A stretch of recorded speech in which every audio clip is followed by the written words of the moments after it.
Can you give me a B? Can you give me an A? Can you give me a T? Can you give me an E? Can you give me a S? Ah!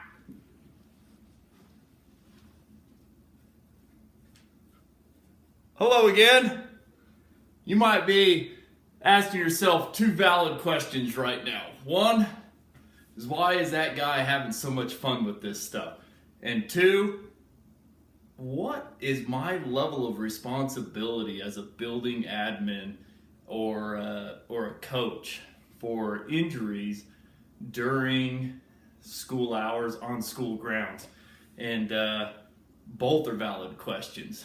The second one I could probably help you with, and that's with, I've got the case today called Aaris versus the Las Virgenes Unified School District. It was a trial case that eventually made its way up to the California Court of Appeals, the second district in 1998. And what it really deals with is the doctrine of primary assumption of risk.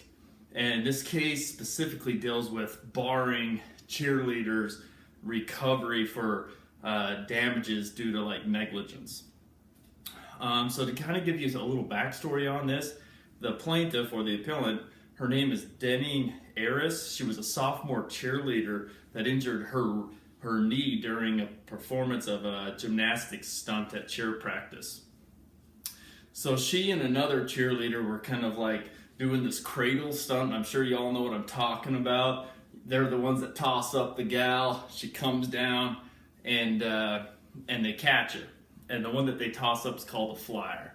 Well, as we all know, that gymnastics is really, gymnastics and cheerleading is all kind of evolved over the last 25 years to get kind of exciting and doing some more stunts and these type of things. And so they knew that the flyer, kind of when she went up, she would thrash around, was tough to catch. So these two girls, the two catchers, went to the coach and kind of complained about that. And the coach's response was, "You've got bad technique. You need to keep doing this over and over again."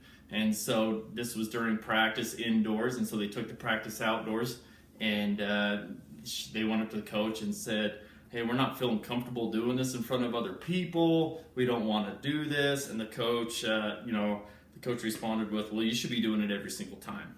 And so they continued to do it. They tossed her up again. They came down. She caught her, hurt her knee, went down. And so this thing ends up going to trial court, and the trial court finds that the sophomore cheerleader, the catcher, the Denning girl, had plenty of training during her freshman year and at these little cheer camps and stuff like that they do. However, the flyer did not. And so they asked for both sides to kind of include some supplemental papers. And the defendants come back and they show all this training during school with the experienced coach, as well as some after-school camps and things like that, some trips, and some of these things. The flyer talked about what she had done, and all the training that she received. And so the court found that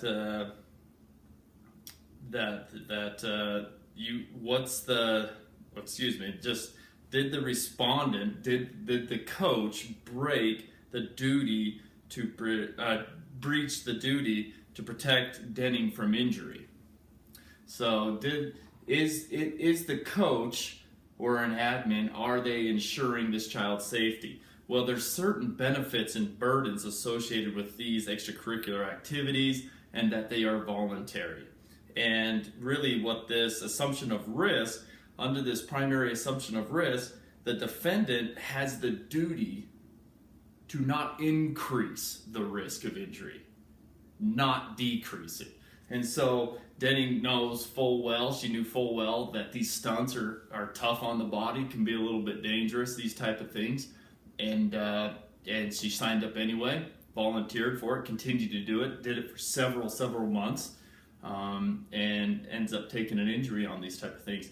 And so the court rules in favor of the defendants, and therefore kind of protecting schools and protecting, and continuing to allow schools to have more engaging stunts and these type of things, or would go back to more of the old rah-rah shish kebab kind of a thing, where people toss a pom-pom up every once in a while because the injury risk would be too high. And it's a pretty interesting case. It was fun. So thank you so much. Appreciate it. Have a good night.